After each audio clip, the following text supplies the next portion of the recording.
day, then that means that with that U3 halt and the timeline of FINRA saying we're going to keep it through the 13th, there would be no more trading on MMTLP.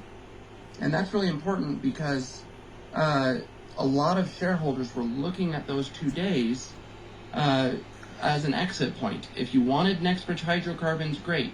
You could hold through. There would be a distribution of shares eventually. But if you want we're joining this space call live, going into a non-tradable as Huckleberry is talking. stock, Basically, it's just told our whole story. On Friday or Monday, and FINRA and I feel this is a pretty important space call. We got really 835 people on it.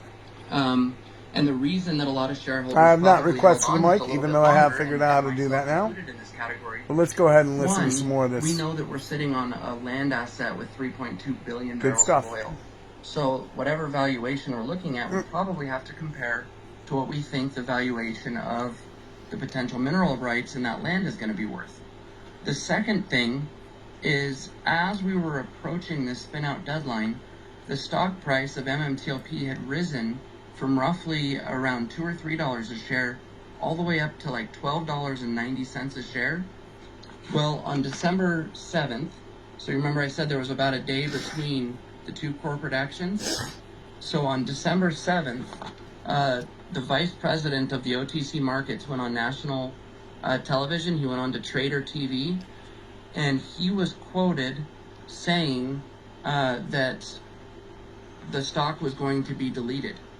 Now, that's really strange because the corporate action had not come out yet saying that the stock was going to be deleted. In fact, it still said canceled. And a lot of people are pointing to that. Cromwell Coulson took to Twitter and said that canceled and deleted are used interchangeably, that they mean and reference the same thing. But if that's true, then there would have been no reason to change it.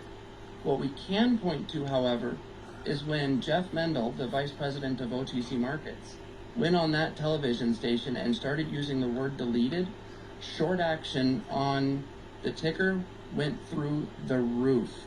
They pushed it from $12 a share back down to $3 a share in 48 hours, within less than 24 hours. In fact, on the last day that this traded, which would have been December 8th, of 12 million shares volume, 9 million shares were short volume. So there was some really interesting indications that kind of come out of that. The second thing is, on a U3 halt, the recognized guidelines for a U3 halt is it can only halt a ticker for a maximum of 10 days. They can reissue the halt if they want to, but it can only halt for 10 days. But they didn't do that. FINRA did not answer. They did not change. They did not update this halt. They ghosted until us. February, end of February. So they left it halted for more than 60 days before addressing it. They did not delete MMTLP when they said they would on the 13th. They did not cancel MMTLP when they said they would on the 13th. Eventually, when they did issue the deleted through their notices and bulletins on the FINRA website, they actually issued it in late February and then backdated it to February or to December 13th. So they backdated the information more than 2 months to make it look like it was done on time. We move forward. So this all happened, of course, right before Christmas time. The FINRA can do whatever they want, had a lot tied up into this, unfortunately, and essentially had our assets completely taken and frozen away from us, so that it really kind of harmed anything that we were planning for Christmas, the New Year, going through this.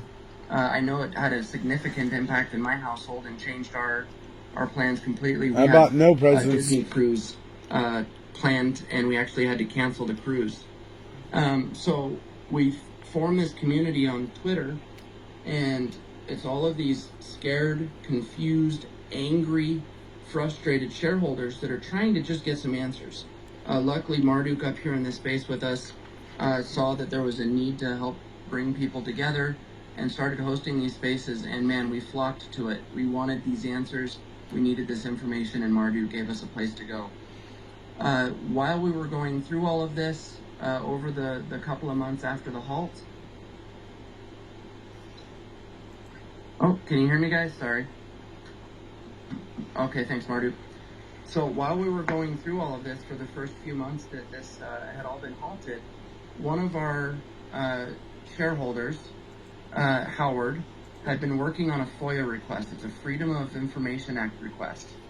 And you can do that with any government agency, and as long as it's not going to violate national security, as long as it's not going to violate personal privacy of data and protection, you can ask for freedom of information from any government agency. He had been revising and working on it, making sure that it was worded right, and he was finally granted that FOIA request in late March, right at the end. And in that FOIA request was an email chain. Now, this email chain had